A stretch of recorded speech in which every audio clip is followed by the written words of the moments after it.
Muy buenos días, que la paz de Dios sea con todos ustedes. Siempre es una bendición y nunca nos cansaremos de decir la inmensa bendición que es poder congregarnos en el nombre de Jesús. Cuando uno descubre los 4 beneficios de congregarse, pues uno quiere congregarse todo el tiempo, ¿no? Uno quiere estar reuniéndose con otros, sea de manera presencial, vía telefónica, vía redes sociales. Lo importante es poder estar reunidos junto con otros, porque Jesús dijo que donde 2 o 3 están congregados en mi nombre, allí estoy yo en medio de ellos. Y cuando nos congregamos, corrijo, hay 5 bendiciones. La primera es la presencia de Jesús, cuando él dijo, yo estoy allí en medio de ellos. Y las otras 4 se encuentran en el Salmo 133, en donde dice, mirad cuán bueno y cuán delicioso es habitar los hermanos juntos en armonía. Es como el buen óleo que desciende de la barba de Aarón y llega hasta el borde de sus vestiduras. Es como el rocío del monte Hermón que desciende sobre los montes, porque allí envía nuestro Señor bendición y vida eterna. Allí pues podemos ver los 4 beneficios adicionales de congregarnos, que son la gracia de Dios, eso interpretando bíblicamente lo que el aceite perfumado es. Luego la provisión también de la interpretación bíblica del rocío del monte Hermón, que significaba provisión. Luego dice que allí envía Dios bendición, y esa es la bendición que no puede dar las cosas materiales. La provisión son cuestiones materiales, lo que se puede comprar con el dinero, Dios nos lo da. Pero hay cosas que no se pueden comprar con el dinero, y esas son las bendiciones de Dios. Y el quinto beneficio es vida eterna, porque aun cuando ya somos salvos, es a través nuestro que Dios quiere alcanzar a otros, es a través nuestro que Dios quiere salvar a otros. Y cuando estamos bien, pues eso se ve reflejado en nuestra vida, y entonces otros pueden conocer a Cristo. Y pues estamos en esta serie, todas las cosas que Jesús mandó guardar a sus discípulos. Hoy vamos a ver la sesión 33, que son los mandamientos 193 a 198. Cada vez nos falta menos, son 260. La semana que entra, si Dios quiere, ya vamos a llegar al 200, vamos a rebasarlo y vamos a comenzar pues por decirlo así, una cuenta regresiva, ¿verdad?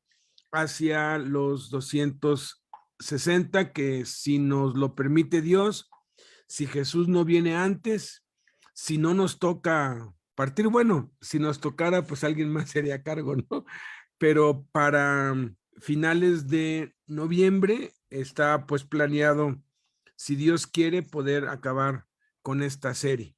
Entonces, recordemos que todos los mandamientos de Cristo tienen que analizarse en el contexto de el evangelismo, el discipulado y las misiones.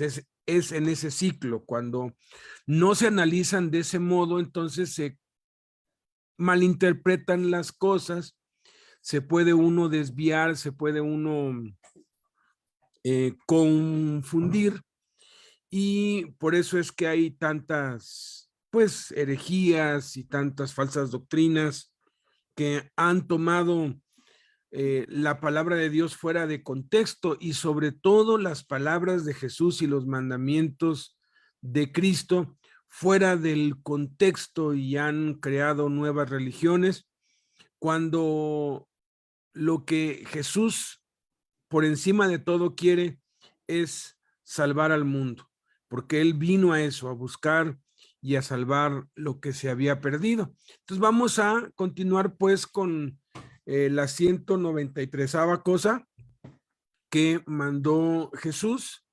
Ya nos empezó a hablar acerca de las cosas del fin. Todos los mandamientos que vienen a continuación, todo está relacionado en alguna manera con su segunda venida. Entonces vamos a la 193ª cosa que mandó Jesús. Buenos días. Pues bueno, hoy vamos a ver lo que Jesús mandó a sus discípulos, y recordemos que lo que él escribió y está escrito en la Biblia, en la palabra de Dios, es para nosotros. Con ese propósito lo hizo, pensando en nosotros, ¿no? Entonces, acuérdense que somos más bienaventurados nosotros que los mismos discípulos, porque ellos lo vieron, comieron, durmieron con él, y nosotros aún no viéndolo le creemos, ¿no? Entonces, el siguiente mandamiento que nos toca es: no se sienten en el primer lugar al ser invitados.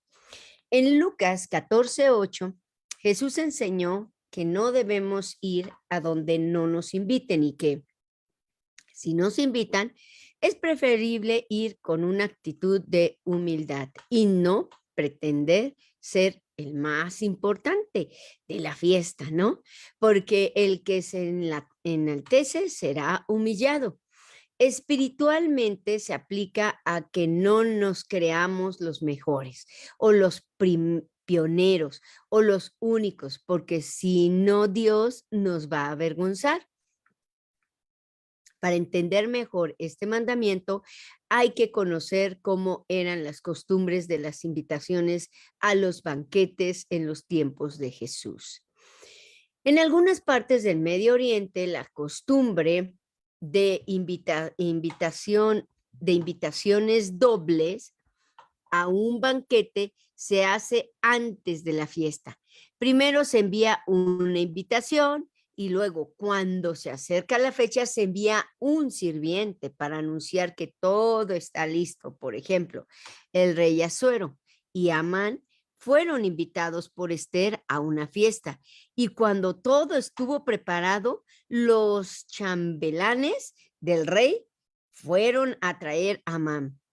Otro ejemplo tenemos en la parábola de las bodas del hijo del rey. El reino de los cielos es semejante a un hombre rey que hizo bodas para su hijo y envió sus siervos para que llamasen a los llamados a la boda. Esto está en Mateo 22, de 2 al 3. También la parábola de la gran cena tiene esta doble invitación. Un hombre hizo una grande cena y convidó a muchos, y a la hora de la cena envió a su siervo a decir a los convidados: venid, que está todo preparado. En Lucas 14, 16 al 17. Las palabras de Jesús deben de entenderse desde un punto de vista oriental cuando se refiere a la parábola. Y dijo el Señor a su siervo: ve por los caminos y por los vallados y fuérzalos a entrar para que se llene mi casa. Esto está en Lucas 14, 23. Una breve y concisa invitación, estilo moderno, y la pronta aceptación de ella se consideraría en Oriente como poco digna. En Oriente, el invitado no debe aceptar de inmediato, sino que se espera de él que rechace la invitación. Ay, qué bárbaros. Deben urgirle a que acepte, aunque él desde el principio haya pensado aceptar. Debe conceder a la persona que lo invita el privilegio de que lo obligue a aceptar. Fue así seguramente como Lidia debe haber hecho, y Pablo y sus compañeros debieron haber aceptado la invitación de su hospitalidad. Si han juzgado que yo sea fiel al Señor, entren en mi casa y posen. Y nos obligó a quedarnos, porque aquí sí dice la Biblia en Hechos 16:15. Cuando uno de los fariseos invitó a Jesús a su casa a comer, el Salvador no aceptó de inmediato la invitación, aunque fielmente fue, y le rogó uno de los fariseos que comiese con él. En Lucas 7:36 no lo menciona. Todo esto está guardado. Todo esto era guardar costumbres orientales. Cuando los fariseos eran invitados a un banquete, siempre codiciaban los lugares de más alta distinción en la mesa. Jesús los condenó por su orgullo. Refiriéndose a ellos, dijo: aman primeros asientos en las cenas, en Mateo 23:6. Cuando Jesús fue huésped en la comida del fariseo, dijo a los demás huéspedes una parábola al notar cómo los fariseos buscaban los mejores lugares, en los lugares de mesa. El contexto está en Lucas 14:8-10, Nueva Traducción Viviente, y dice así: cuando te inviten a una fiesta de bodas, no te sientes en el lugar de honor. ¿Qué pasaría si invitaran a alguien más distinguido que tú? El anfitrión vendrá y te dirá: cédele tu asiento a esta persona. Te sentirías avergonzado y tendrías que sentarte en cualquier otro lugar que haya quedado libre al final de la mesa. Más bien, ocupa el lugar más humilde al final de la mesa. Entonces, cuando el anfitrión te vea, vendrá y te dirá: amigo, tenemos un lugar mejor para ti. Entonces serás honrado delante de todos los demás invitados.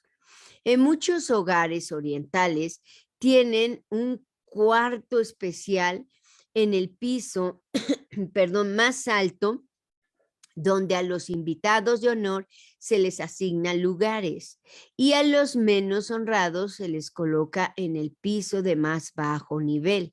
El lugar de honor especial sería a la derecha del patrón y el siguiente que le sigue en categoría sería el de su izquierda. Santiago y Juan solicitaron esos lugares en el reino de Cristo. ¿Lo recordamos? En Mateo 10:35-37. Pero Jesús aconseja a los invitados tomar el último lugar. ¿Dónde quedaba colocado ese lugar? Bueno, era en el piso del nivel bajo y muy cerca de la puerta. El que tomaba este lugar humilde podía ser invitado por el dueño de la casa de tomar un mejor lugar y lejos de la puerta. Entonces, practiquemos la humildad al ser invitados a una fiesta, a un evento, a un convivio, a un festejo, a un banquete, a una reunión o incluso a compartir la palabra. Y seamos discretos, siguiendo el ejemplo de Jesús, sabiendo que el único importante y que merece la honra es Él.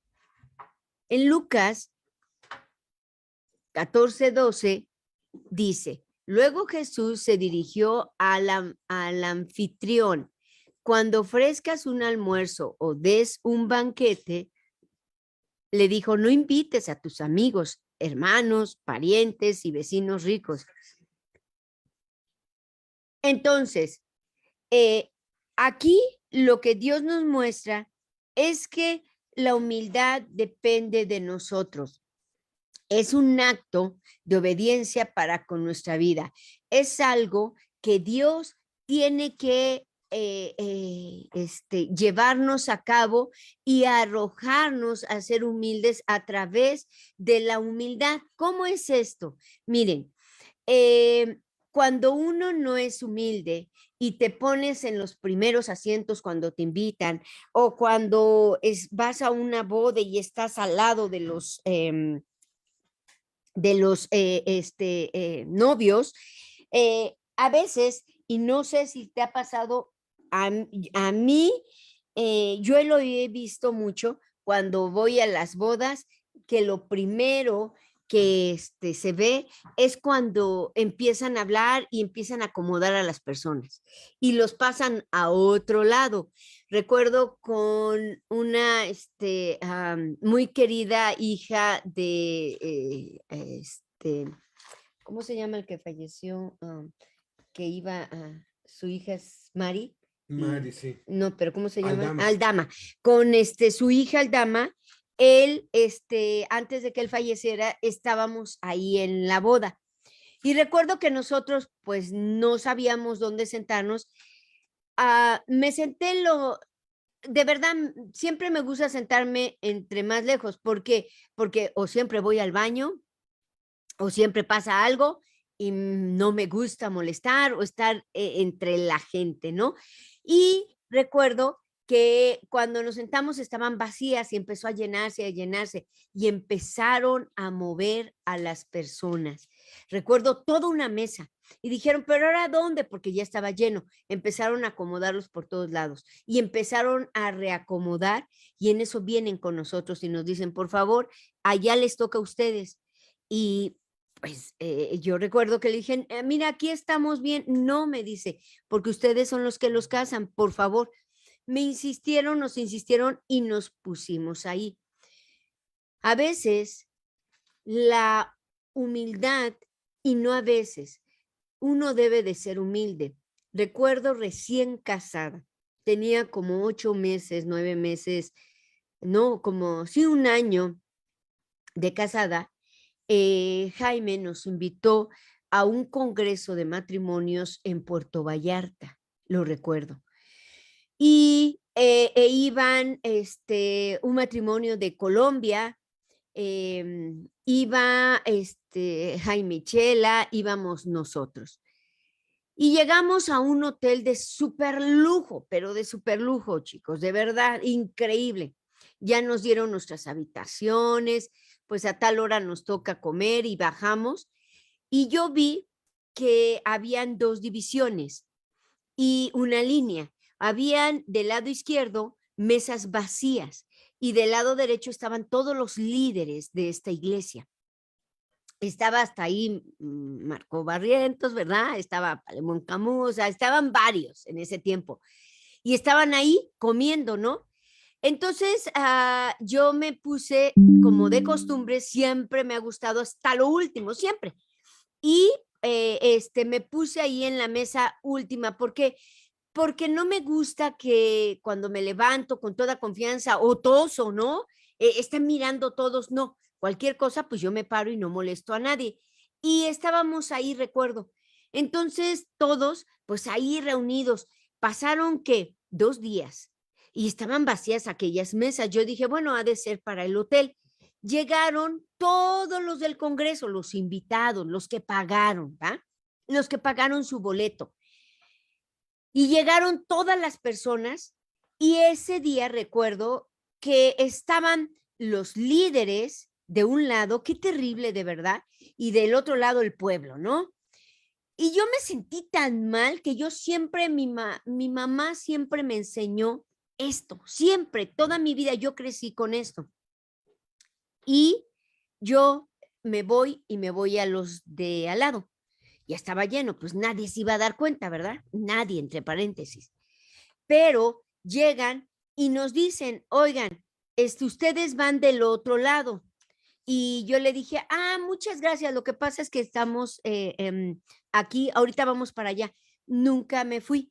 Empezaron las conferencias y me fui hasta el último asiento, recuerdo, con Alberto nos sentamos y volvieron ahí. Disculpen, es que todas las sillas naranjas, ahí están todos los líderes, por favor, pueden ir. Y le dije, sí, muchas gracias, ya me las sabía, ahorita vamos. Nunca fui. Ya desistieron, créanme, lo desistieron. Estábamos en la playa y todos en bolita. Y acá, el pueblo, todos los que no se podían acercar a los líderes. Y eso yo lo observé mucho y qué terrible que hagamos un evento y pareciera como si fueran dioses, como si fueran tan importantes que no les puedes ni siquiera hablar. Y se acercaron precisamente el doctor y la doctora, lo recuerdo, los líderes, ¿no? Los al frente, los que empezaron esa iglesia tan fuerte, ¿no? Y se acercaron y oigan, ustedes, ¿por qué no los he visto? Y yo estaba embarazada, recuerdo, tenía 7 meses de embarazo. Y yo le dije, bueno, lo que pasa es que estamos aquí. No, pero no los he visto. ¿Por qué no se vienen para acá? Fíjate nada más, afuera en la playa, caray. Ni siquiera se revolvían en la playa. O sea, ustedes no deben estar con la chusma. No deben estar acá, vengan para que convivan, ¿no? Y estábamos conviviendo con la gente. Y la gente nos veía porque pues estábamos risa y risa platicando con ellos y todo.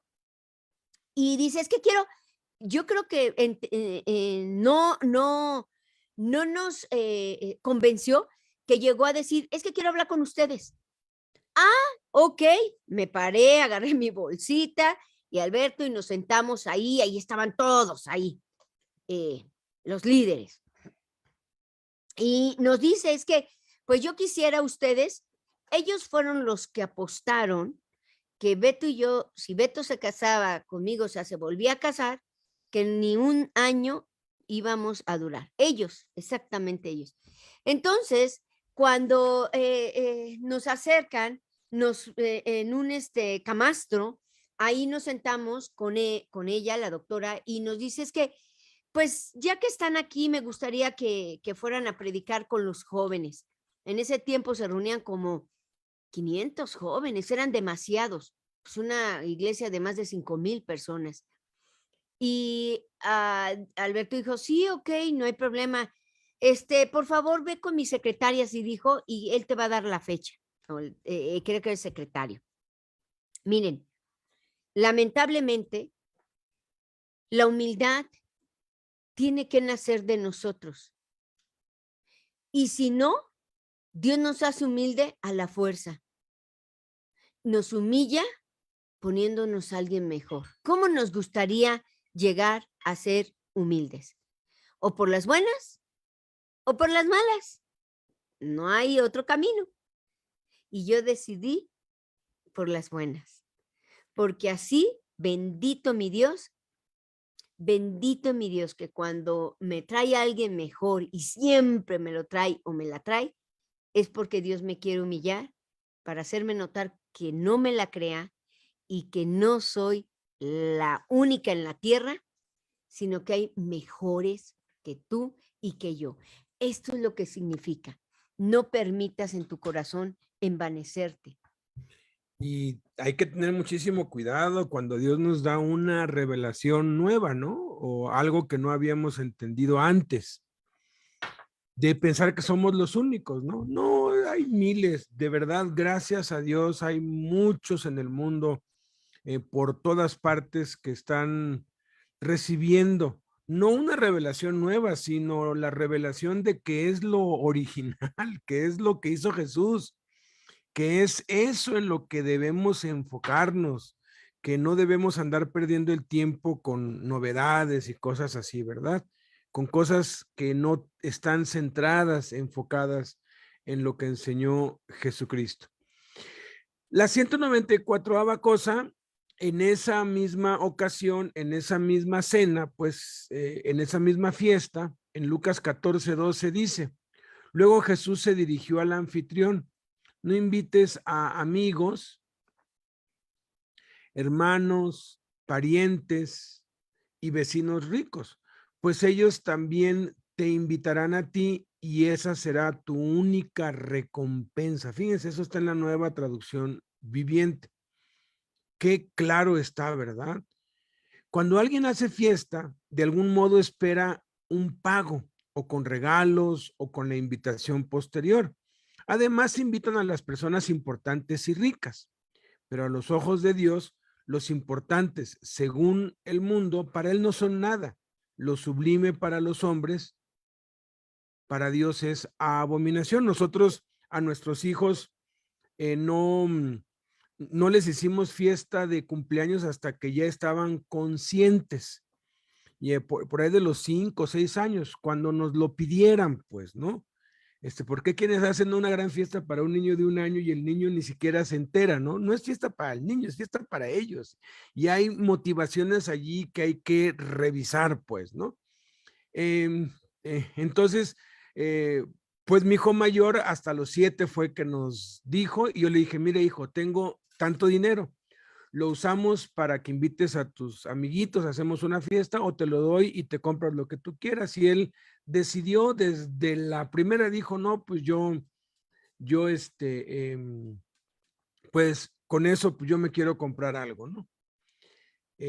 Ya el segundo, por ahí de los 6 años o 7, igual, me dijo, papá, quiero una fiesta. Le dije, ok, le planteé lo mismo. Él dijo, no, yo quiero invitar a mis amigos porque traen regalos.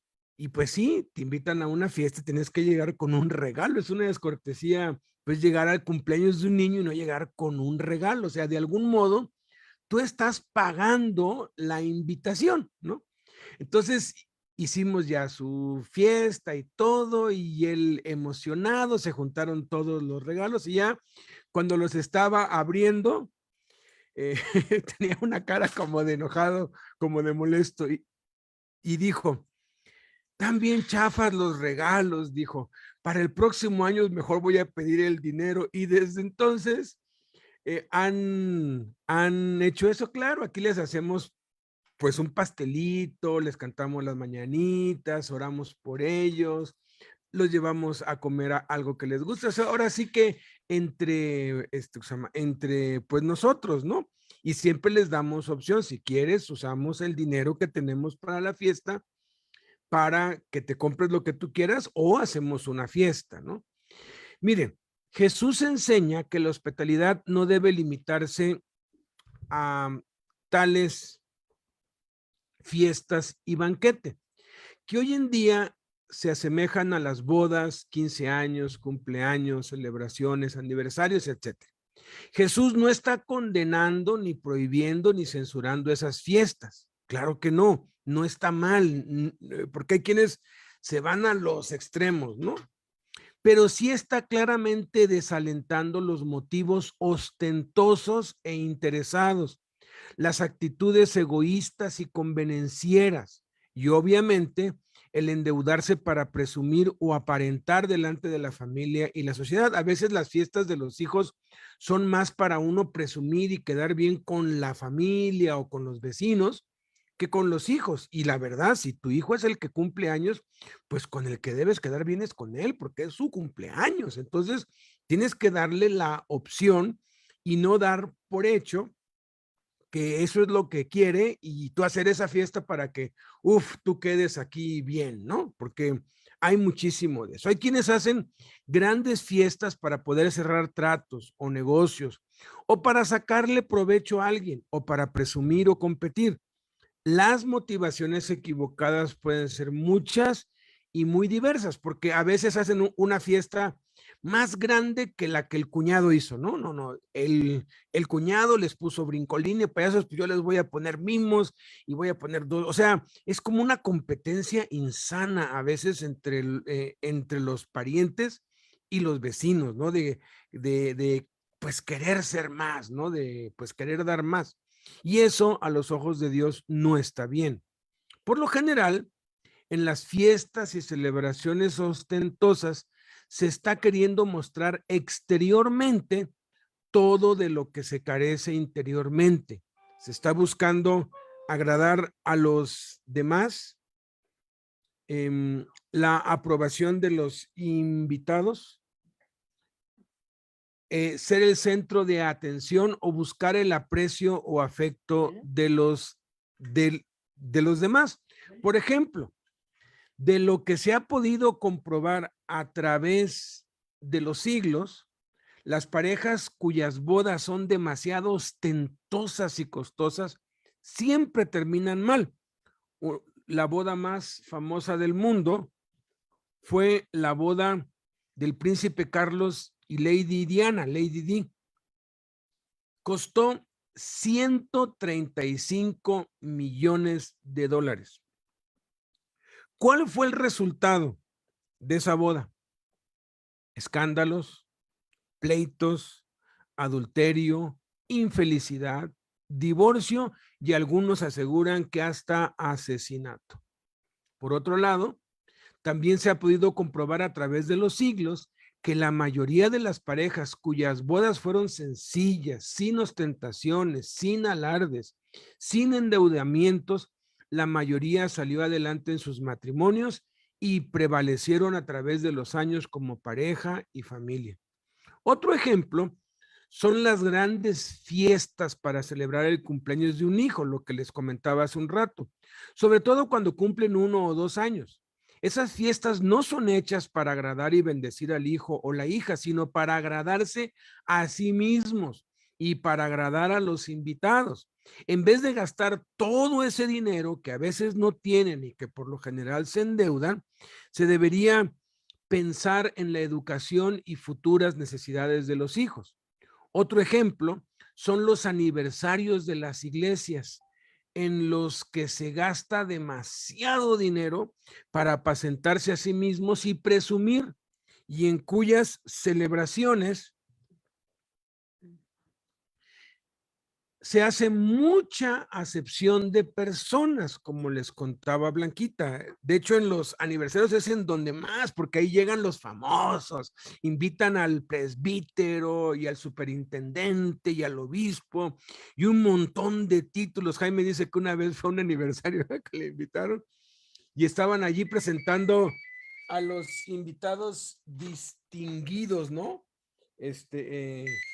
A los que estaban ahí y empezaban, y aquí con nosotros el apóstol fulano, y aquí con nosotros el arquitecto, y aquí con nosotros el honoris causa, y así, y Jesús, y se llama Jaime, pues cuenta que estaba ahí atrás, él ni siquiera se había presentado para que lo sentaran entre los líderes, porque iba a dar unas palabras en algún momento de ese aniversario, y oyó que alguien le dijo al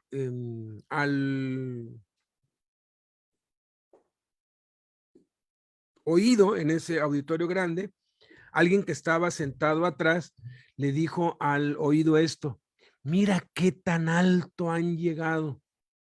Yo lo más alto que llegué fue a una cruz. Le pareció interesante lo que dijo y cuando volteó no había sentado nadie atrás. De hecho, los 4 o 5 asientos de atrás de la fila de donde él estaba casi hasta el fondo, no había nadie. Y entendió que fue Jesús que se lo dijo. A Jesús no le gusta la soberbia. Él aborrece a los soberbios. Dice que a los altivos los mira de lejos. Dios aborrece la soberbia. Y mucho de eso es eso, uy, los distinguidos, y uy, se pavonean. Y miren, Jesús menciona 4 clases de invitados: amigos, hermanos, parientes o vecinos ricos. Si no se lee bien, se pensaría que no debemos invitar ni amigos, ni hermanos, ni parientes, ni a vecinos ricos. La construcción de la frase gramatical implica que son los amigos ricos, los hermanos ricos, los parientes ricos y los vecinos ricos. Es muy triste y lamentable, pero casi siempre hay motivos ocultos, egoístas y sucios cuando se hacen banquetes para invitarlos. Y por lo general se excluyen a los amigos pobres, a los hermanos pobres, a los parientes pobres y a los vecinos pobres, porque desentonarían la celebración y avergonzarían al anfitrión con sus vehículos viejos, su ropa pasada de moda y sus costumbres de pobres. Yo durante muchos años siempre tenía carros destartalados que hacían ruido, que sacaban humo, que era muy notorio que eran carros todos destartalados. En una ocasión me invitaron a una fiesta un pariente y me dijo, si quieres mando un taxi por ti, pero no vengas en tu, ¿cómo me dijo? Algo así en tu chatarra o algo. Yo le dije, sí, no, no, gracias, yo tomo un taxi, yo te lo pago, me dijo. Fíjate, le daba vergüenza que yo llegara en mi carro destartalado, ¿no? Y sus costumbres de pobres, ¿no? Y por eso no los invitan. Y si se les invita, se les discrimina y se les humilla, como en ese caso a mí, pues mira, yo te pago el taxi, pero no vengas en tu cacharro, chatarra, no sé cómo le llamo, pero es humillante eso, ¿no? Por eso el Espíritu Santo por medio de Santiago habla muy duro contra eso. Y la palabra de Dios, esta palabra no necesita explicación. Vamos a escucharla con atención y que se nos quede bien grabado, que se nos grabe hasta los huesos, que Dios aborrece la soberbia y a Dios le desagrada la acepción de personas, que tratemos mejor a unos que a otros, porque a uno lo vemos bien vestido o porque vemos que tiene dinero o lo invitamos porque pues sabemos que nos va a invitar otra vez. Dios abomina eso. Y lo abomina tanto como el homicidio y como el adulterio. O sea, es un pecado que muchos cristianos, sobre todo en las iglesias, cometen y piensan que no están haciendo nada malo. Y eso viene desde el primer siglo. Dice, hermanos míos, que la fe de ustedes en nuestro glorioso Señor Jesucristo sea sin acepción de personas. Porque si en su congregación entra un hombre con anillo de oro y ropa espléndida, y también entra un pobre con vestido andrajoso, y miran con agrado al que trae la ropa espléndida, y le dicen, siéntate tú aquí en buen lugar, y dicen al pobre, estate tú allí en pie, o siéntate aquí bajo mi estrado, no hacen distinciones entre ustedes mismos y vienen a ser jueces con malos pensamientos. Hermanos míos, amados, oigamos, ¿no ha elegido Dios a los pobres de este mundo para que sean ricos en fe y herederos del reino que ha prometido a los que le aman? Pero ustedes han afrentado al pobre.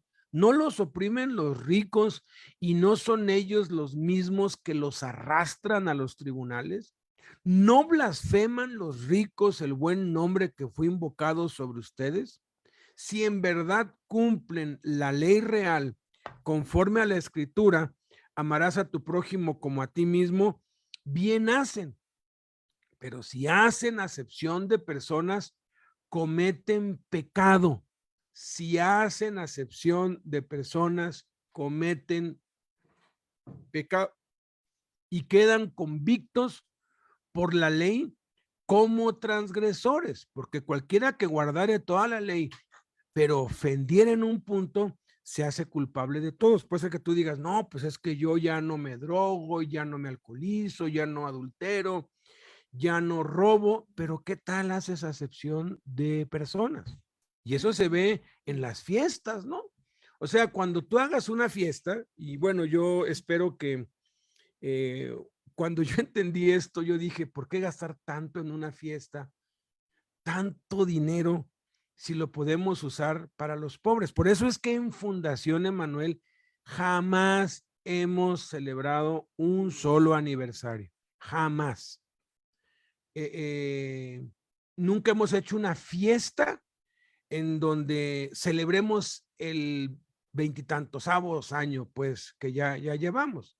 Se empezó en 1986, 87, llevamos más de 25 años ya, casi 30, y nunca lo hemos hecho. La iglesia de donde yo vengo lo hacían cada año.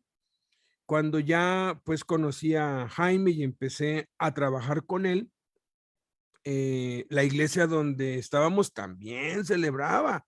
Cada año el aniversario era un gran evento. Y pues yo le dije, oye, ¿y el de la fundación cuándo se hace? Me dijo, el de la fundación se hace dentro de las cárceles, me dijo. En vez de gastar dinero en nosotros mismos, en celebrarnos a nosotros mismos y en apacentarnos a nosotros mismos, vamos a usar todo ese dinero, que es mucho dinero que se gasta, para llevarle de comer a los presos y celebrar con ellos y estar con los niños de la calle y estar con los pobres y necesitados, que eso es de lo que trata el siguiente mandamiento. El 195 mandamiento que Jesús mandó llamar a sus, les dio a sus discípulos es: llamen a los pobres, los mancos, los cojos y los ciegos. En Lucas 14:13 Jesús manda: mas cuando hagas banquete, llama a los pobres, a los mancos, los cojos y los ciegos. Luego promete en el siguiente versículo: y serás bienaventurado, porque ellos no te pueden recompensar, pero te será recompensado en la resurrección de los justos. Jesús nos manda que debemos, sin esperar nada a cambio, y que tengamos como prioridad el dar y servir a los demás necesitados, aquellos que no nos pueden recompensar. Debemos tener en la más alta estima a los pobres, los mancos y los cojos y los ciegos, aquellos que son menospreciables para el mundo, pero que son lo más valioso e importantes a los ojos de Dios.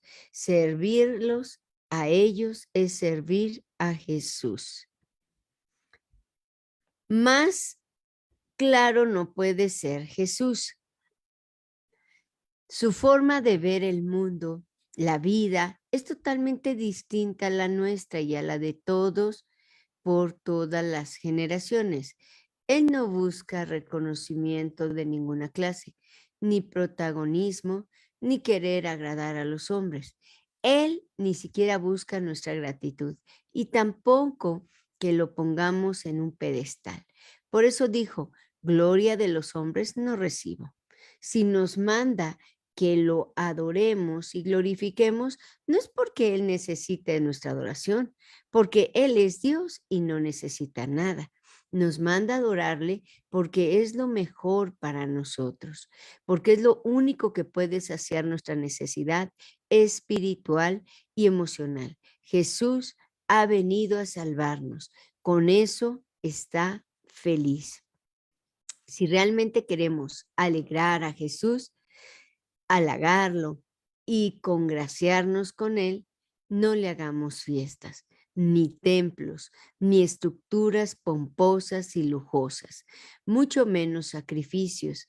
Él no quiere nada de eso, no lo necesita, o sea, no necesita tu ayuda.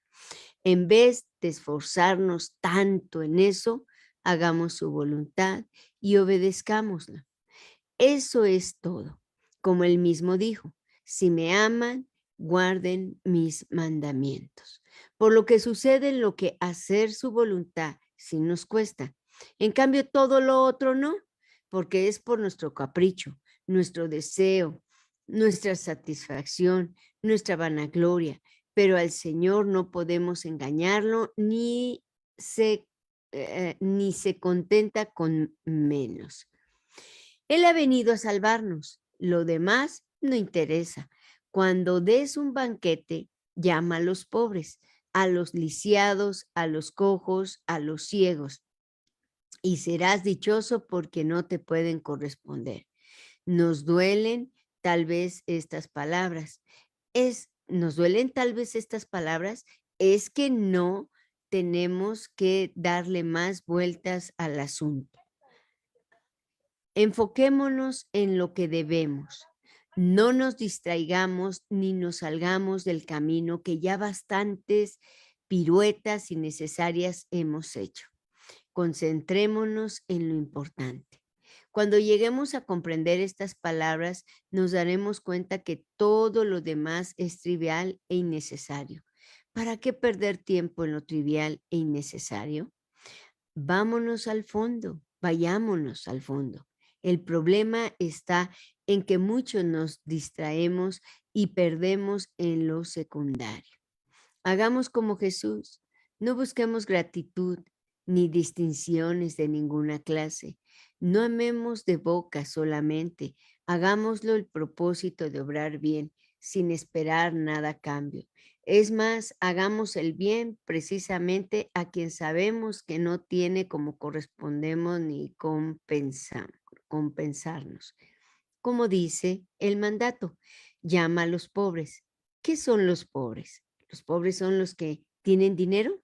No, apenas si pueden y tienen para comer. No puedes tener nada de ellos. ¿Quiénes son los mancos? Los que no tienen pies, los que no tienen algún miembro, los cojos, que no pueden correr, no te pueden ayudar. Los mancos no pueden darte sus manos, no pueden darte sus pies, no pueden. Y los ciegos mucho menos, no pueden ver. Al contrario, nosotros, ¿qué? Tenemos que ayudarlos. Cuando vas a una fiesta, eso es lo que pasa. Recuerdo que cuando nosotros nos asaltaron, yo salí corriendo para pedir ayuda. No, lo que me esperé. Dije, ahorita le llamo a los vigilantes. ¿Dónde estaban esos vigilantes? Yo estaba bien enojada y cuando veo que venía corriendo, caminando, o sea, yo me puse a pensar, ¿y qué les voy a decir a estos? Lo único que voy a hacer es que los van a regañar, los van a correr.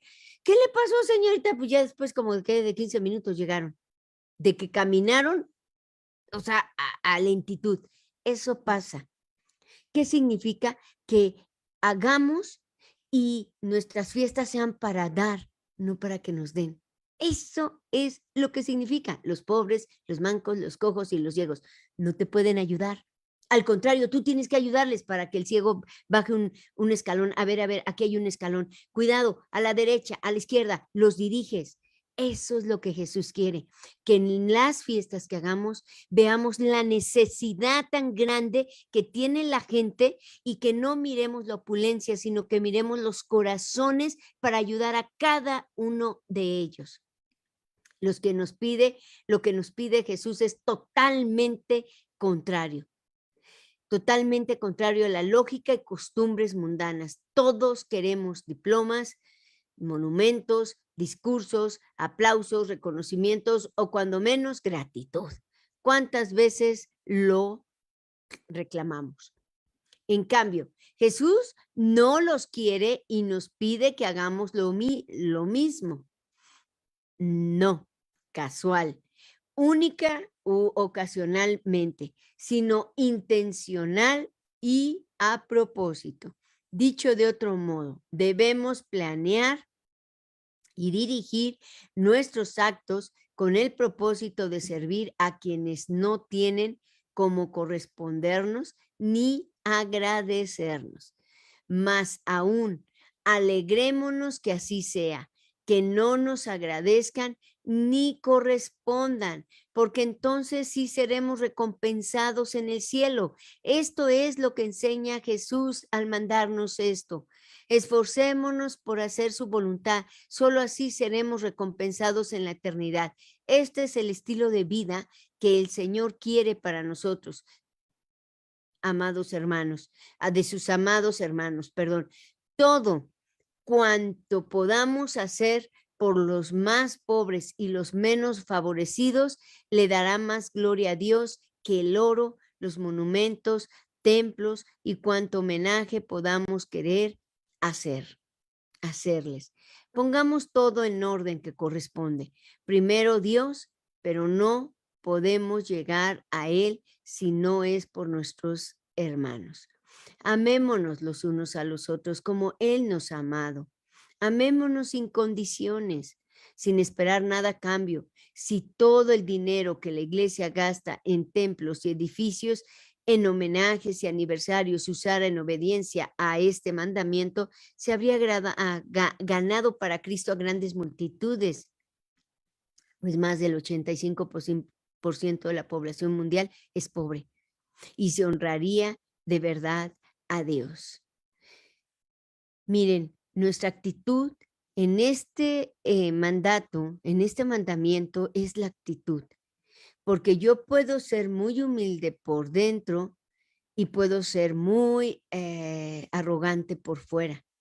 Hay personas que solamente por mirarlas, porque a lo mejor tienen un anillo o tienen de oro una cadena, pero de verdad que son humildes, a veces se comete el error de decir, ay, es que él es un arrogante, pero vemos y pensamos que el que está muy humilde por su ropa, recuerdo, y de verdad que a mí me lastimó mucho, ¿verdad? Que a veces pensamos que el obrero debe ser muy humilde y todos los demás sí deben de tener. Miren, hay personas que están en la opulencia, pero son hombres tan humildes. Billy Graham era uno de ellos. Qué impresionante hombre, con todo el dinero del mundo. Lo querían hacer presidente y él dijo, y quedó grabado en esa nota, no me voy a sobrebajar, a rebajar en mi puesto que tengo, que estoy sirviendo y evangelizando a ser presidente de una nación. Qué impresionante. Esa es la humildad. Y tenía, y todo su dinero lo gastó para estar ¿cómo se llama? En las campañas evangelistas, como sea, pero su corazón siempre, y nunca, nunca ostentó. De super lujo, pudiendo tenerlos. Entonces, no veamos y no pensemos que la humildad viene de, ay, con una cara de tristeza que no tengo. No, nada que ver. Esto no tiene nada que ver, es la actitud. Esto tiene que ver con toda la actitud, en todo su aspecto. La actitud es lo correcto, porque a veces nosotros, miren, Beto dijo que nunca se ha hecho, no se ha hecho, no me gusta la palabra nunca, no se ha hecho de todo el tiempo de los años de fundación una sola fiesta de aniversario.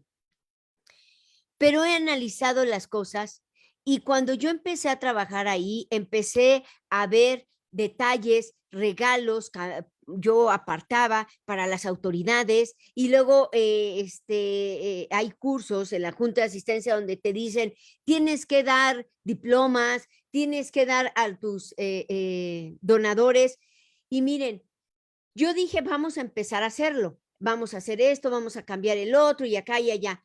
Pero en mi corazón sentí que Dios aquí clarito me dijo, no es por tus logros, ni por los logros. Realmente es quien está cerca de uno, realmente se nos olvida y nunca lo hemos hecho un diploma para dar a alguien, al menos los bautizos, porque son necesarios dentro de la cárcel, pero a nadie de autoridad. Y a veces hasta yo decía, híjole, pero qué mal estamos, deberíamos de hacer esto y acá. Y sentí en mi corazón que lo que Dios me dijo, que la grandeza de Fundación Emanuel es de parte de Él, no del esfuerzo de nosotros. Porque nosotros, cuando hacemos un esfuerzo, lo único que hacemos es estancar la obra de Dios. Y la humildad es que Dios hace todo. Y hasta el día de hoy, si Fundación Emanuel y nosotros estamos aquí, es por Él. Y la humildad debemos de tenerla. ¿Qué significa entonces llamar en las fiestas? Una fiesta no necesariamente se necesita globos, se necesita serpentinas, se necesita pastel. Una fiesta puede ser en cualquier lado, en un jardín, puede ser en cualquier lado donde te imagines. Una fiesta puede estar en tu corazón. ¿Y sabes cuál es esa fiesta? Ir a los hospitales, ir a los niños de la calle, ir a la cárcel, ir con los ancianos. Esa es una fiesta, porque les llevas pastel, les llevas, de verdad, les llevamos hasta cosas de regalos. Eso es lo que significa una fiesta. Lo estamos todos los días festejando en Cristo cada vez que si tú vas a la cárcel, si tú vas a servir a Dios, todos los días estás en fiesta. Eso es lo que significa. Hay un canto que dice, estamos de fiesta con Jesús. Al cielo queremos ir. Exactamente eso es lo que significa este mandato, que nosotros debemos de mirar a cada persona. Y aquí nos pone, nos relata a los pobres, los que no pueden ni siquiera darte la mano, los mancos, que les falta alguna parte de sus órganos, los cojos, que no pueden correr, que no te pueden ayudar. Al contrario, nosotros todos los días estamos de fiesta con Jesús, Amén. porque al cielo vamos con Él. Incluso hay quienes obedecen este mandato, pero con una motivación sucia, oculta. Me acuerdo, no sé, por ahí del año 2001, 2002, no habían pues celulares ni nada. Y pues decidimos pasar pues Navidad con los niños de la calle. Entonces nos organizamos entre varios y ya llevamos pues los pasteles y el pavo y todo, y hay unas mesas, y el plan era pues llamarlos y pues pasar pues Navidad con ellos. Y cuando pues llegamos, estaban ahí varios, eran como unos 20, pues por ahí. Y les dije, miren, vengan, ahorita vamos a poner las mesas y todo. Y como que el líder de ellos pues vino y dijo, si nos quieren ayudar, déjenos las cosas y pues váyanse. Le dije, no, miren, nosotros pues queremos convivir con ustedes. No, dices que pues ya nos lo han hecho muchas veces, que no sé qué, y de pronto como que uno de ellos como que le hizo una seña y fue y se metió entre los que íbamos, éramos pocos. Y cuando vuelve, oí pues que le dijo, no traen cámaras. Entonces dijo, ok, entonces sí. Y ya cuando estábamos cenando me dijo, nos han usado, vienen aquí, comen con nosotros, nos toman fotos y luego piden dinero que supuestamente es para nosotros y se lo quedan ellos. Hay quienes hacen eso y he conocido quienes van a las cárceles y presentan fotos para pedir ayuda a gringos o a X y nunca les llevan esa ayuda. Dios conoce eso, hay que tener muchísimo cuidado. Entonces, fuera diplomas, fuera la arrogancia, fuera ganancia, fuera pues. Ganancias, porque si damos diplomas a las autoridades para que seamos reconocidos, eso no es correcto. Así es. Eso no es correcto. Y pues vamos al mandamiento 196.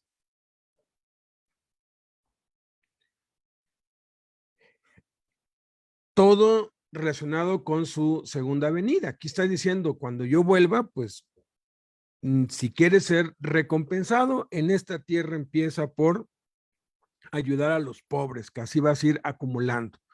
Y luego da este mandato impresionante. Miren que nadie los engañe. En Mateo 24:4 Jesús nos manda, miren que nadie los engañe. Todo Mateo 24 habla acerca de la segunda venida de Cristo, del fin del mundo y de la destrucción del templo. 3 preguntas le hacen. ¿Cuándo va a ser destruido el templo? ¿Cuándo será el fin del mundo y qué señales habrán de tu segunda venida? Y él contesta todo, y entre esto les dicen, miren que nadie los engañe. Jesús claramente profetizó que en los últimos tiempos habría muchos falsos profetas y muchas sectas falsas. No sé si te has preguntado alguna vez tú, yo me lo pregunté como al año de que yo empecé a congregarme, cuando recién me rescató Cristo, ya que me bauticé. Yo me pregunté, ¿no será que yo estoy en una secta? ¿No será que estos aquí pues dicen que nosotros somos los únicos y pues los testigos de Jehová también lo dicen y los mormones y los adventistas y todo el mundo dice que ellos son? Y me puse a leer la Biblia como loco, desesperado, porque dije, si hay alguna religión verdadera, aquí lo debe decir, y lo busqué y encontré que no hay ninguna institución como religión verdadera, y que la religión verdadera es ayudar a los pobres, pues al final de cuentas el mandamiento anterior es lo que valida si alguien está en la voluntad de Dios o no. Descubrí que el único camino es Jesús y que la única verdad es Cristo, pues, y que debemos cuidarnos porque sí, hay muchos falsos profetas y muchas sectas falsas. Es nuestra responsabilidad personal cuidar que nadie nos engañe. La única forma de hacerlo es conociendo la palabra de Jesús y filtrando todo por medio de lo que Jesucristo hizo y enseñó. Si no es conforme a sus enseñanzas, entonces es un engaño y debemos desecharlo y no creerles. En las últimas décadas Han surgido hombres y mujeres afirmando ser Jesús en persona, la encarnación misma de Dios. Y lo peor es que millones les han creído y seguido. Algunos ya están muertos, otros aún viven, y son millones los que lo siguen. Un coreano aseguró por décadas que a los 16 años se le había aparecido Jesucristo mismo en persona y le había dicho que el verdadero Mesías era él y que debía salvar al mundo. Fundó la Iglesia de la Unificación y durante 76 años se autoproclamó el Mesías, Dios encarnado, y millones le siguen al día de hoy, a pesar de que ya falleció y fue enterrado en el 2012. Es el que creó la secta de los Munis, el coreano Moon. Un puertorriqueño, digo, para que América Latina no se quede atrás, ¿verdad? Declaró ser Jesús encarnado en 1986 y se hizo llamar Jesucristo hombre durante 27 años, seguido de multitudes, hasta que falleció en el 2013. Ya andan diciendo que va a resucitar y que les va a demostrar a todos que sí es, que sí es Jesucristo hombre, pero pues ya han pasado casi 10 años después de eso. Jesús resucitó al tercer día, no a los 10 años.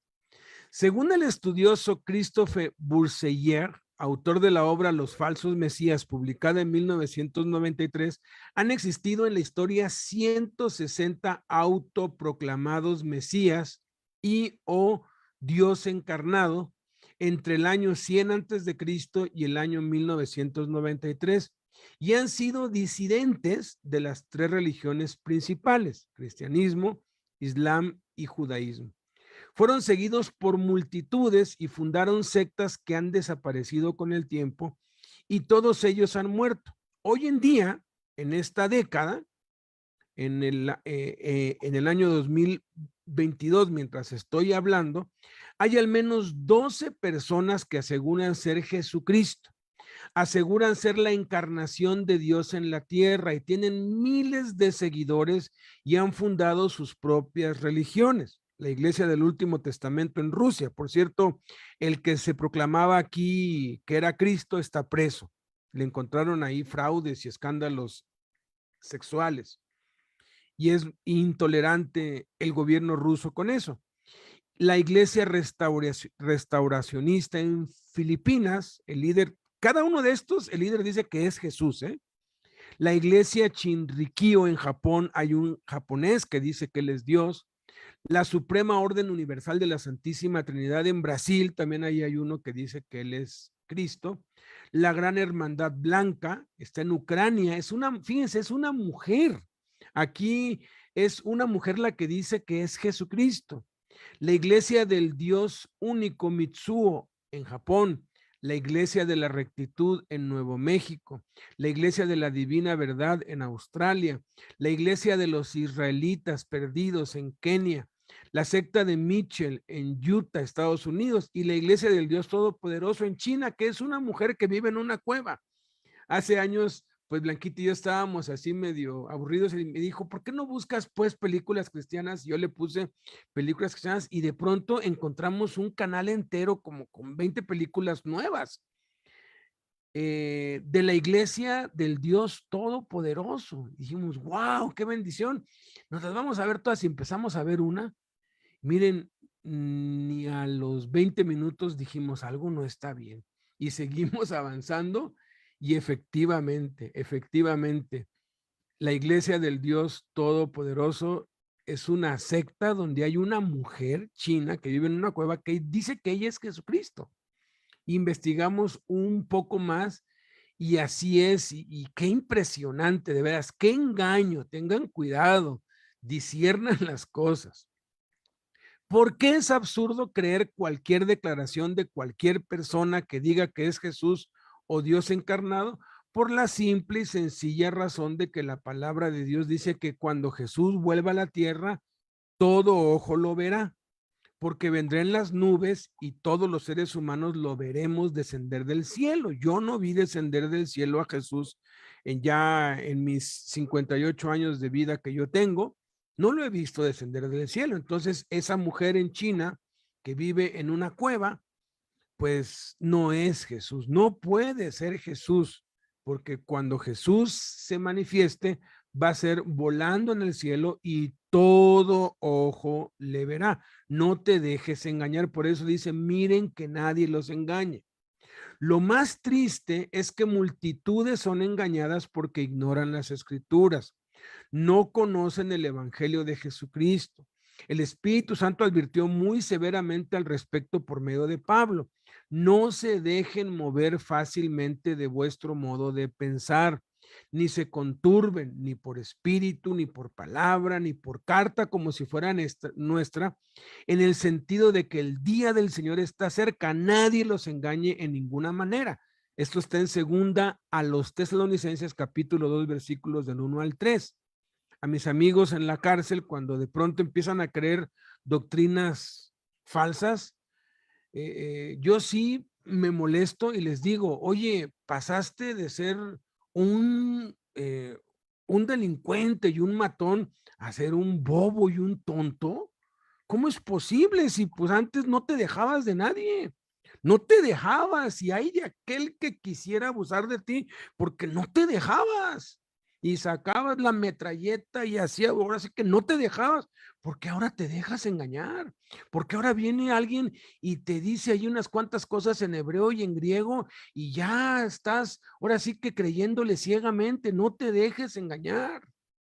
Desde hace más de 1500 años, falsos profetas han predicho fechas exactas de la segunda venida de Cristo. Son charlatanes e ignorantes, pues, ¿qué acaso nunca leyeron en los evangelios que el mismísimo Jesucristo dijo que el día y la hora de su segunda venida nadie la sabe? Ni él mismo, ni los ángeles, sino solo el Padre. ¿Qué no han leído eso que está en la Biblia? Que nadie sabe el día y la hora de su segunda venida. Y lo peor es que millones lo han creído.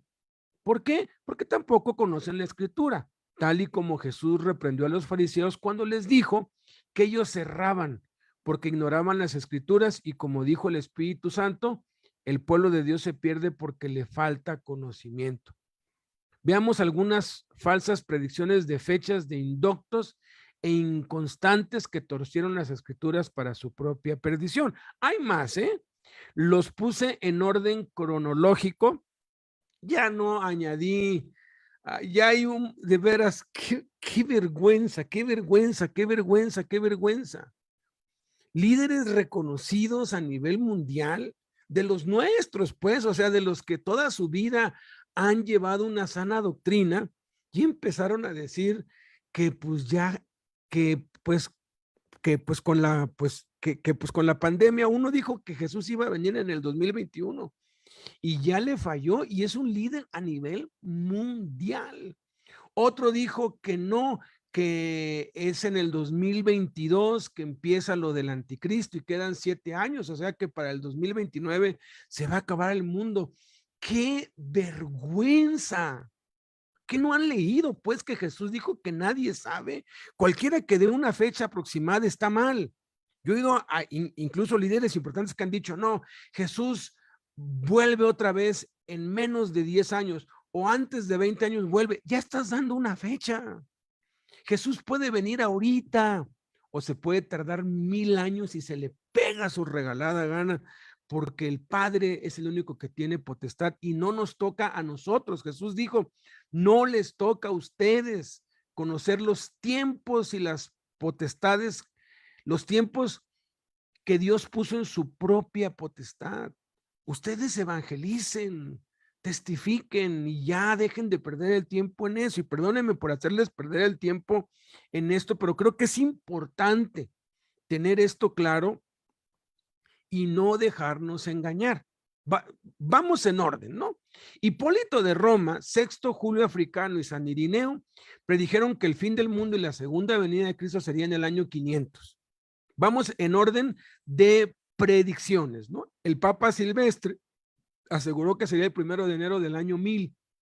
Sandro Botticelli dijo que para 1504. Johannes Stoffler, matemático y astrónomo alemán, dijo que para 1524 y dijo que iba a ser un diluvio universal, que nunca leyó en Génesis que Dios dijo que jamás iba a enviar otro diluvio, y ahora está aquí contradiciendo el Génesis, digo, algo tan simple. Fíjense, Cristóbal Colón, el disque descubridor de América, que no fue él, sino fue Américo Vespucio, pero Cristóbal Colón es su nombre histórico, dijo que el fin del mundo iba a ser en 1656 o en el 58, por si las dudas, ¿no? Por si le fallaba el cálculo, pero no fue. La secta de los Shakers dijeron que 1792 y 1794 cuando no pasó. William Miller, pongan mucha atención, pastor bautista estadounidense y padre del movimiento adventista, del cual se desprenden la Iglesia Adventista del Séptimo Día y los Testigos de Jehová, predijo 7 fechas diferentes, todas fallidas, en 1843, 44, y luego dijo que en 1944. Ya estaba muerto cuando llegó eso y tampoco vino Cristo. Elena G. de White, seguidora de Miller y fundadora de la Iglesia Adventista, dijo que iba a ser a finales de 1899. Y la lista de falsos profetas sigue. Vamos en orden, vamos en 1899. Camille Flammarion predijo que sería en 1920, Dorothy Martin en 1954, Charles Manson en 1969, John Griffin y Stephen Fleischman en 1982, Lila Jensen en 1986, Elizabeth Clare Prophet en 1990, Harold Camping, escritor y locutor de radio cristiano, dio 5 fechas distintas: 1994, 1995. Por cierto, cuando yo conocí a Cristo, todo el mundo andaba comprando un libro cuyo título era 1995 y era precisamente de Harold Camping. Tuvo ventas, pero a nivel mundial, porque él aseguraba y demostraba que en 1995 iba a venir Cristo, pero como no vino y su libro tuvo tanto éxito, dijo que no, que había errado por unos cuantos años y que iba a ser para el 2011, pero que en el 2011 no iba a ser la segunda venida, sino el rapto. Algunos hasta se vistieron de blanco en el 2011, pero no llegó el rapto ni tampoco llegó Cristo. Marshall Applewhite dijo que en 1997 y esto fue una tragedia porque más de 50 seguidores de él se fueron a una casa porque dijeron que el fin del mundo iba a llegar ese día y que pues Cristo iba a venir en una nave extraterrestre, que ahorita están de moda los ovnis, ¿verdad? Ya hasta en los gobiernos, si quieren distraer nuestra atención, el diablo está desesperado porque el evangelio le está ganando, ¿no? Y él dijo que tenían que suicidarse porque era la única forma en cómo se podía subir a la nave espacial en la que venía Jesús, y se suicidaron más de 50 personas, fue espantoso. Nostradamus dijo que iba a ser el fin del mundo en 1999. Paco Rabanne también dijo en 1999. Los mayas dijeron que en 2012, ¿no? Y hasta una película hicieron y todo. Grigori Rasputin dijo que iba a ser en el 2013. David Meade, un científico, dijo que en el 2017. Y la lista continuaría, ¿verdad? Ya habría que añadir aquí los que dicen que el 2021, que el 2022, que el 2029. Y lo más lamentable es que son siervos de Dios con una reputación, vaya, probada, pues, que se están desviando. Miremos que no seamos engañados. Creamos a Jesús y solamente a él. Si él dijo nadie, es nadie. Y eso nos excluye a ti, a mí y a cualquier predicador, por muy famoso y muy enfuruñado que esté y muy influyente que sea. 197 cosas. Vamos con la siguiente. Es la 197, el 197 mandato que Jesús mandó a sus discípulos y a nosotros. Oren que su ida no sea en invierno. En Mateo 24:20 Jesús da 2 mandamientos muy poco entendidos. Oren, pues que su ida no sea en invierno ni en día de reposo. Como cada mandamiento, para extenderlo hay que analizar el contexto, que sería Mateo 24:15-28. El contexto, permítame. Mateo 24. del 15. ¿Sí? Dice, llegará el día cuando verán de lo que habló el profeta Daniel, la abominación desoladora, de pie en el lugar santo. Lector, presta atención. Entonces los que estén en Judea huyan a las colinas. La persona que esté en la azotea no baje a la casa para empacar. La persona que esté en el campo no regrese ni para buscar un abrigo. Qué terribles serán esos días para las mujeres embarazadas y para las madres que amamanten. Y oren para que la huida de ustedes no sea en invierno o en día de reposo, pues habrá más angustia que en cualquier otro momento desde el principio del mundo y jamás habrá una angustia tan grande. Jesús da dos mandamientos muy poco entendidos. Oren, pues su ida no sea en invierno. El contexto dice que cuando veamos la abominación desoladora de la que habló el profeta Daniel, que huyan y que oren que su vida no sea en invierno ni en el día de reposo. ¿A qué se refiere con la abominación desoladora?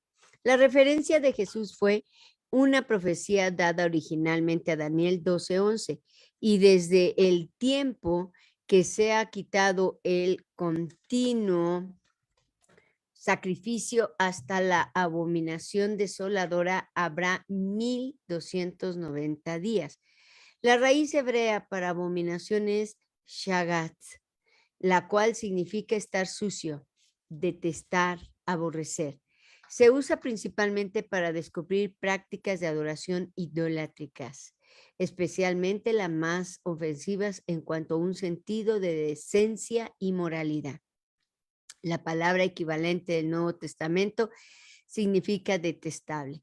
Es una expresión hebrea que significa un destructor, abominable u odioso. La profecía bíblica incluye a menudo más de un cumplimiento de un suceso anunciado, y esto se aplica también a esta profecía de Daniel. Si consideramos los cumplimientos previos, podemos aprender más acerca de lo que podemos esperar en el futuro. Veamos el primer cumplimiento de esta abominación desoladora.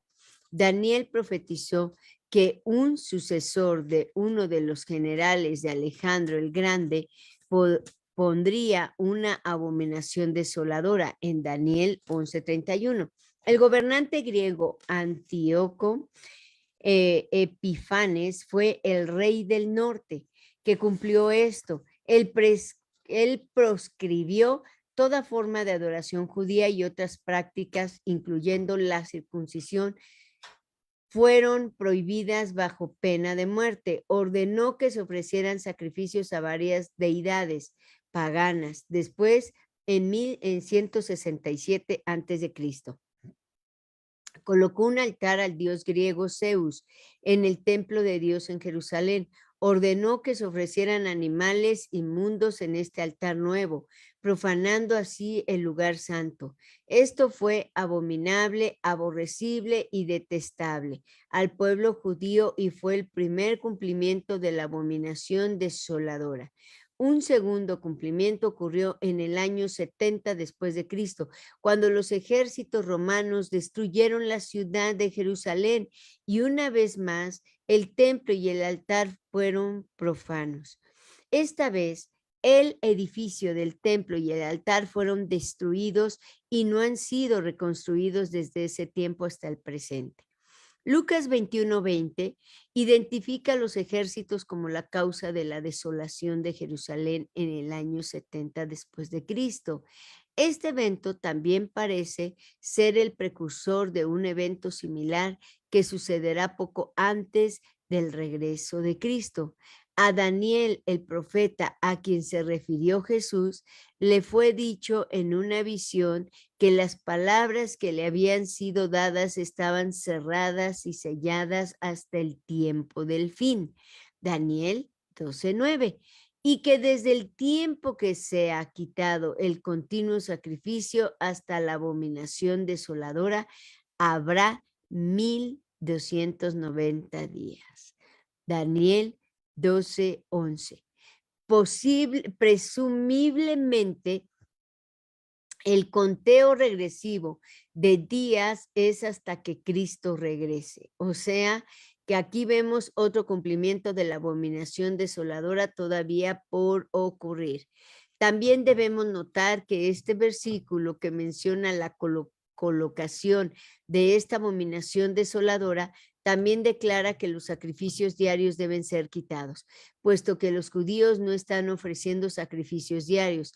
Actualmente esto significa que los sacrificios deben de ser restablecidos. Para que los sacrificios sean ofrecidos, se debe construir un altar. Aún no ha sido revelado en qué va a construir esta abominación desoladora, pero los sabios entenderán cuando sea puesta. Lo dice en Daniel 12:10. Este mandamiento también se aplica en el contexto de la persecución. Debemos orar por la iglesia perseguida, que las condiciones para que escapen sean propicias, que puedan huir sin contratiempos de clima, porque en invierno es casi imposible escapar y viajar.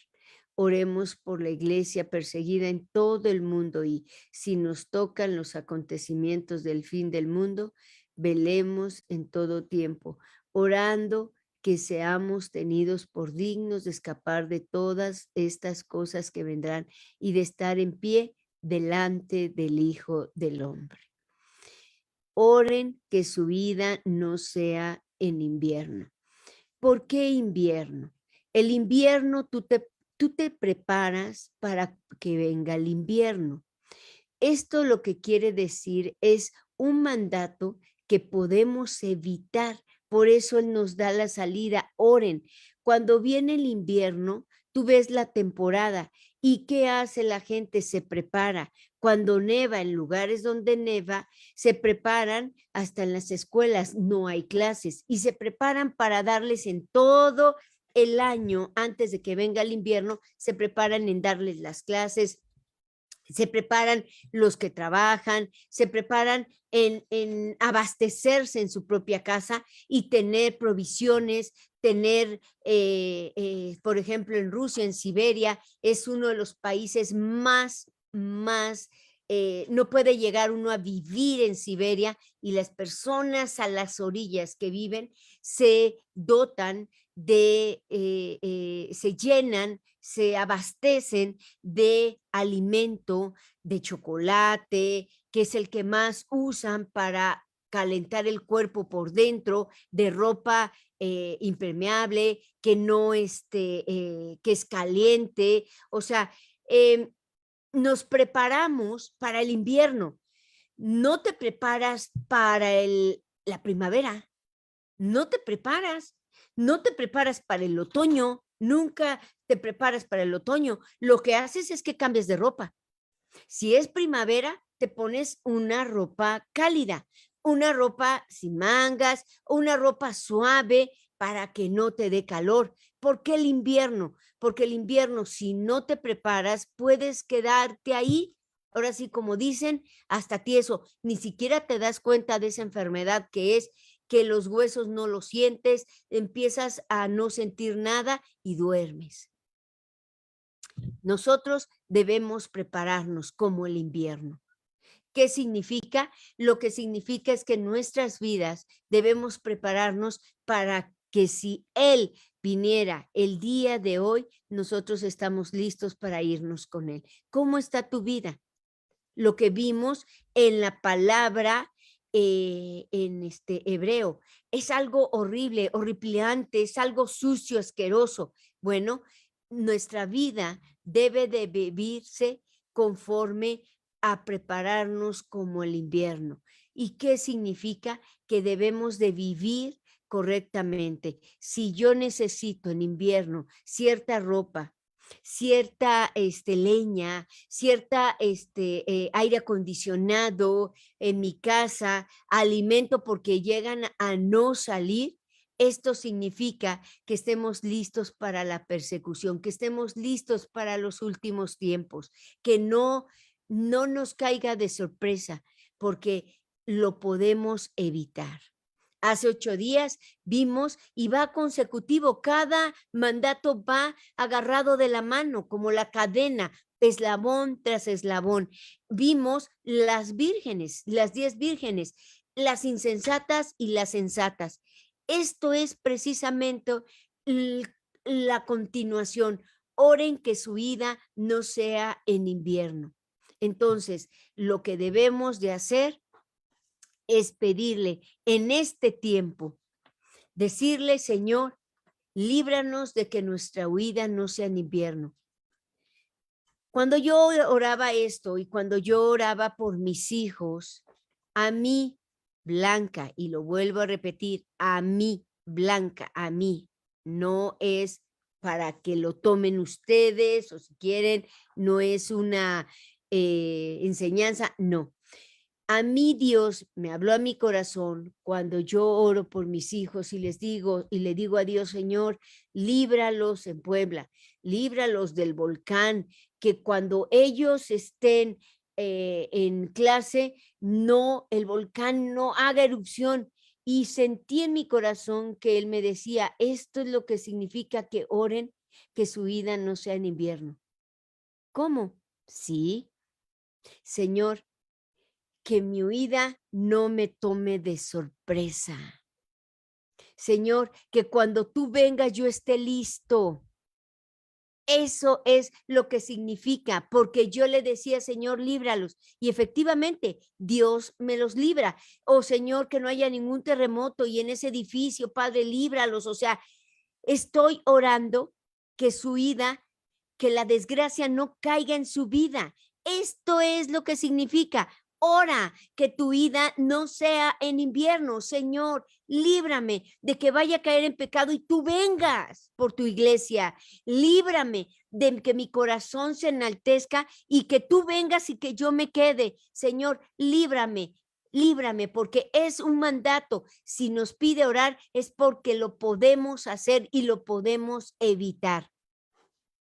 Eso es lo que significa. Y ahora yo siempre le pido a Dios, libra a mis hijos de que su vida no sea en invierno. Esto a mí Dios me lo reveló, esto a mí Dios me lo mostró y ahora se lo pido, lo podemos evitar. Señor, líbrame, voy para carretera, líbrame de que vaya a haber un accidente y yo vaya a lastimarme o esto. Dios nos tiene que librar. Por eso dice tu huida. La huida es algo que corres, es algo que vámonos, tiene que ser así. No te da tiempo ni siquiera de tocar tus cosas. Nada. O sea, que no te importe las cosas materiales, tienen que ver con este mandato.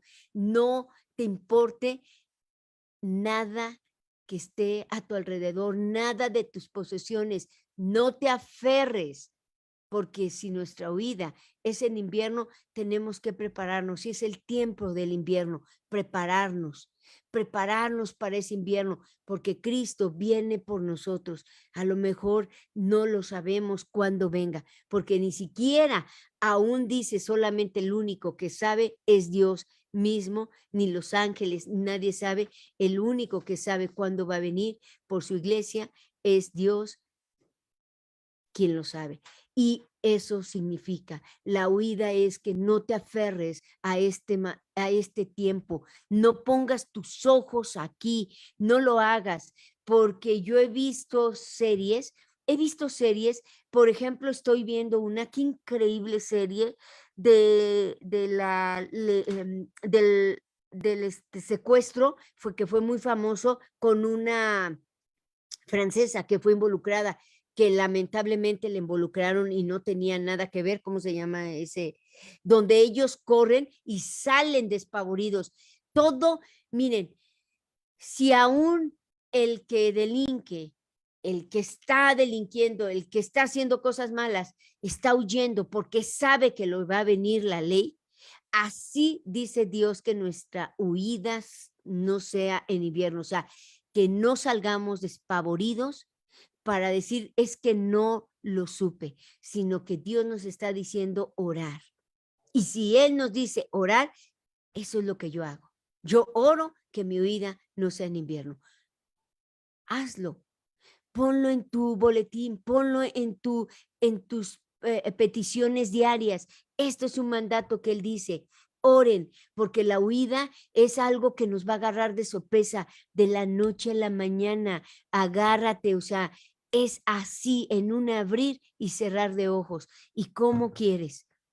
Porque podemos desviarnos. Y como sabe Dios que nos podemos desviar, por eso dice, ora y menciona invierno.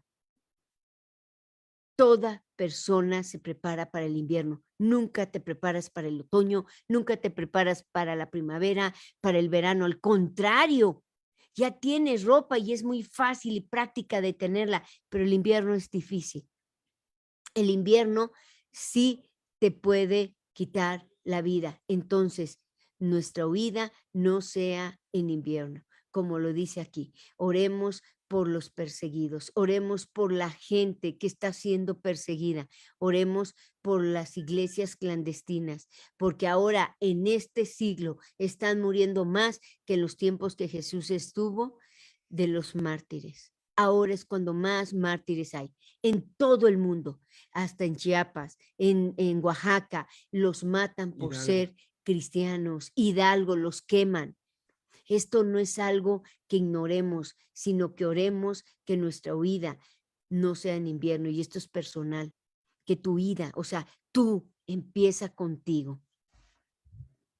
Y pues terminamos con el 198, que es un mandamiento parecido. Oren que su huida no sea en día de reposo. Este mandamiento también es en el contexto de la profecía de Daniel, que ya ha tenido cumplimiento en 2 ocasiones históricas y cuyo cumplimiento futuro en la segunda venida de Cristo está por llegar. También se aplica en la persecución de la iglesia por causa de nuestra fe. El día de reposo era sagrado para los judíos, por lo tanto, las calles y avenidas estaban vacías. Y además era casi imposible conseguir suministros, no había tiendas abiertas. Bueno, no hay. Dios nos regaló un viaje a Israel, y estuvimos en Jerusalén en la época de la celebración de los 70 años, y nos tocaron los 2 sábados. Hubo 2 días, porque hay en ciertas fiestas el día de reposo es doble, en la Pascua es triple, son 3 días, y literalmente Jerusalén es una ciudad fantasma. Habíamos rentado un auto. Entonces esos días pues nos fuimos a otros lados, ¿verdad? A donde no hay esas restricciones, porque en Jerusalén no te servían gasolina, no había farmacias, totalmente, era de verdad una ciudad fantasma. Entonces, es más fácil huir entre una multitud que en vías y caminos solitarios. Hay demasiado tráfico, ¿verdad? Demasiado tráfico. Salen 5 de la mañana por el tráfico, y de pronto un día pues salimos y no hay carros y casi que somos los únicos, y decimos, y ahora, qué padre, y de pronto queríamos cargar gasolina y no había dónde. Tuvimos que irnos hasta Tel Aviv, que no está pues sujeta, no, como 1 hora y media, que no está pues sujeta a estas normas. Es una ciudad Moderna. Cosmopolita, ahí viven los judíos mundanos, podríamos decir, ¿no? Y ahí no guarda nada, ¿no? Ahí no guardan nada, es como un pequeño Cancún, tiene unas playas padrísimas.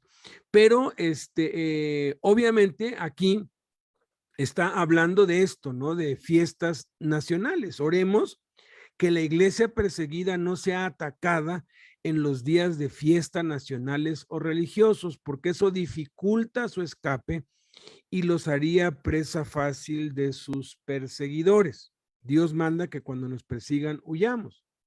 La persecución de la iglesia es una amarga y cruda realidad. A principios del año 2022, el ministerio Puertas Abiertas, que fue fundado por Richard Wurmbrand, reportó que hay más de 360 millones de cristianos. Sí, leyó usted bien, esto lo puede consultar en internet, es información pública. 360 millones de cristianos son perseguidos por causa de su fe en Jesucristo en todo el mundo. 4,472 iglesias y lugares de reunión cristianos, principalmente casas, fueron atacados violentamente, destruidos.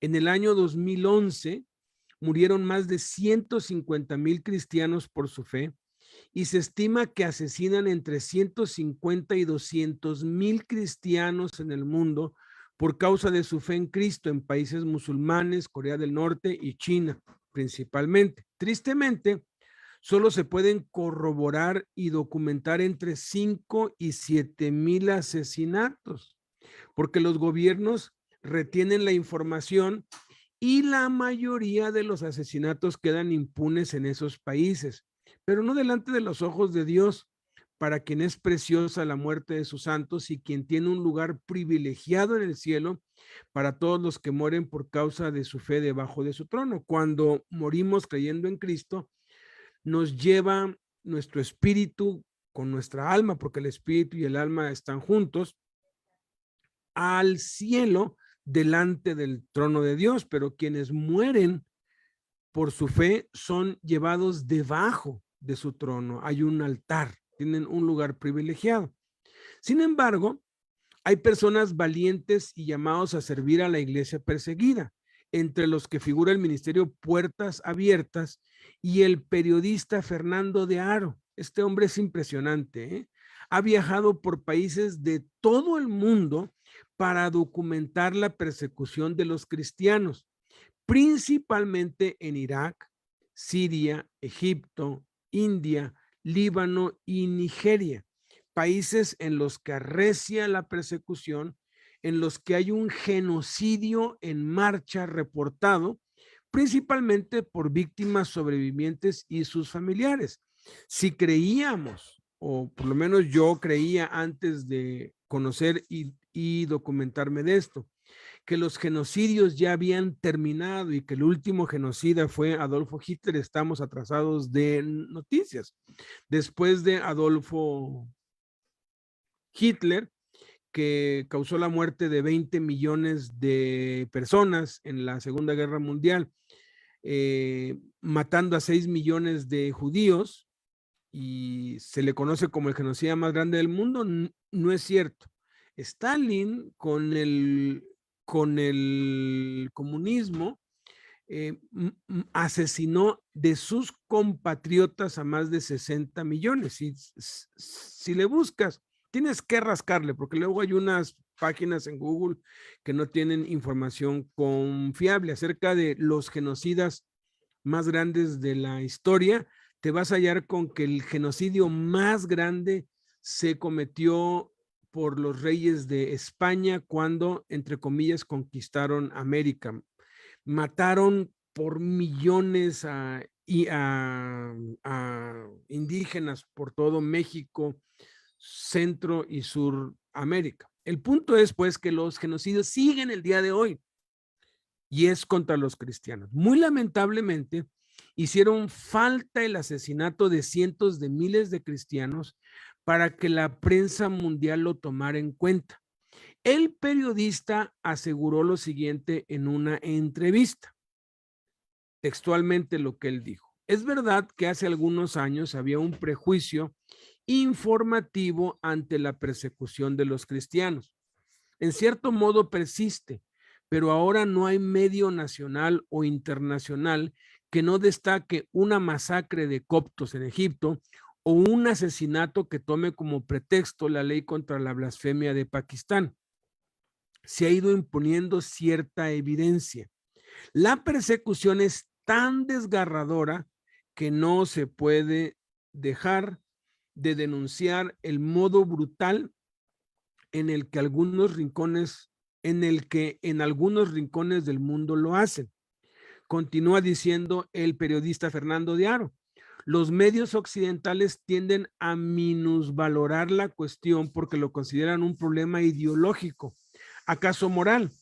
Si el medio de comunicación es progresista, a sus editores les suena a un asunto de gente de derechas y creen que no conviene darle mucho espacio. Si hablamos de una radio, una televisión o un periódico de derechas, la realidad es que no saben cómo tratarlo. No es una información fácilmente clasificable. Según el Parlamento Europeo, los cristianos son los más perseguidos en el mundo. La OSCE, Organización para la Seguridad y la Cooperación en Europa, habla de 150,000 cristianos asesinados cada año. Ojo, son palabras de un periodista que no es cristiano, que simplemente está viendo esto como un hecho histórico sin precedentes, que los genocidios continúan. La persecución, continúa diciendo este periodista, no se produce solo en países de mayoría musulmana. Hay una persecución también del hinduismo político y del comunismo.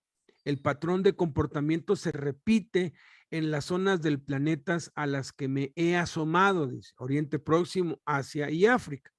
El caso de China es algo diferente, es una exaltación nacionalista del comunismo que, como en el islamismo y el hinduismo, se alimenta del miedo al otro. El 70% de los cristianos de Oriente Medio han muerto o han sido expulsados de sus países.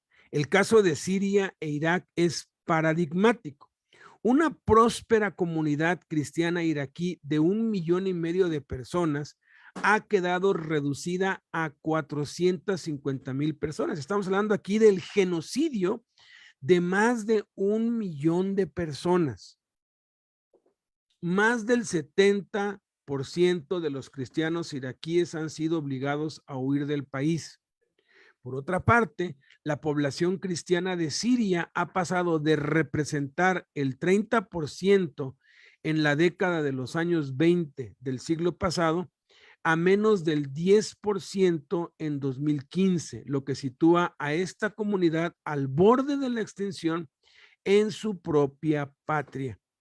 El Parlamento ha declarado, el Parlamento Europeo, y dice muchas otras cosas más, vaya, hay muchos artículos y hay documentales de este hombre en donde él pone imágenes desgarradoras de la matanza y la quemazón y la muerte masiva de cristianos. Ahora sí les llaman coptos o les llaman sirios, pero la razón principal, el motivo por el cual los queman y los matan en masa por montones, ni siquiera tienen la decencia de, por lo menos de Hitler, ¿no? O sea, Hitler es decente comparado con estas matanzas, porque pues por lo menos él lo hacía sin dolor y les echaba un gas y luego los metían en los hornos.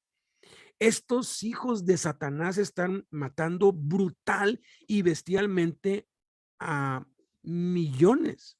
Y no lo estoy diciendo yo, son cosas que aun cuando no salen ni en Televisa, ni en TV Azteca, ni en los periódicos, y no va a ser noticia nunca, y pierden el tiempo con nimiedades y con cosas secundarias, y no van a tomar en cuenta estas noticias nunca, porque el mundo entero está bajo el maligno, y Satanás es el que gobierna los medios de comunicación. Hay algunos de entre ellos que están haciendo una labor impresionante, como este nombre, Fernando de Haro. Búsquenlo. Hay muchos documentales que luego se los pues bloquean y se los censuran por la brutalidad de la forma pues en cómo los matan. El Parlamento Europeo ha declarado genocidio y limpieza étnica para calificar lo que los cristianos de esta región del mundo están sufriendo. Incluyamos a la iglesia perseguida en todo el mundo en nuestras oraciones. Jesús mandó previamente, cuando los persigan, huyan. Ellos tienen derecho a huir, tienen pues derecho a irse a otro lugar donde puedan ejercitar su fe.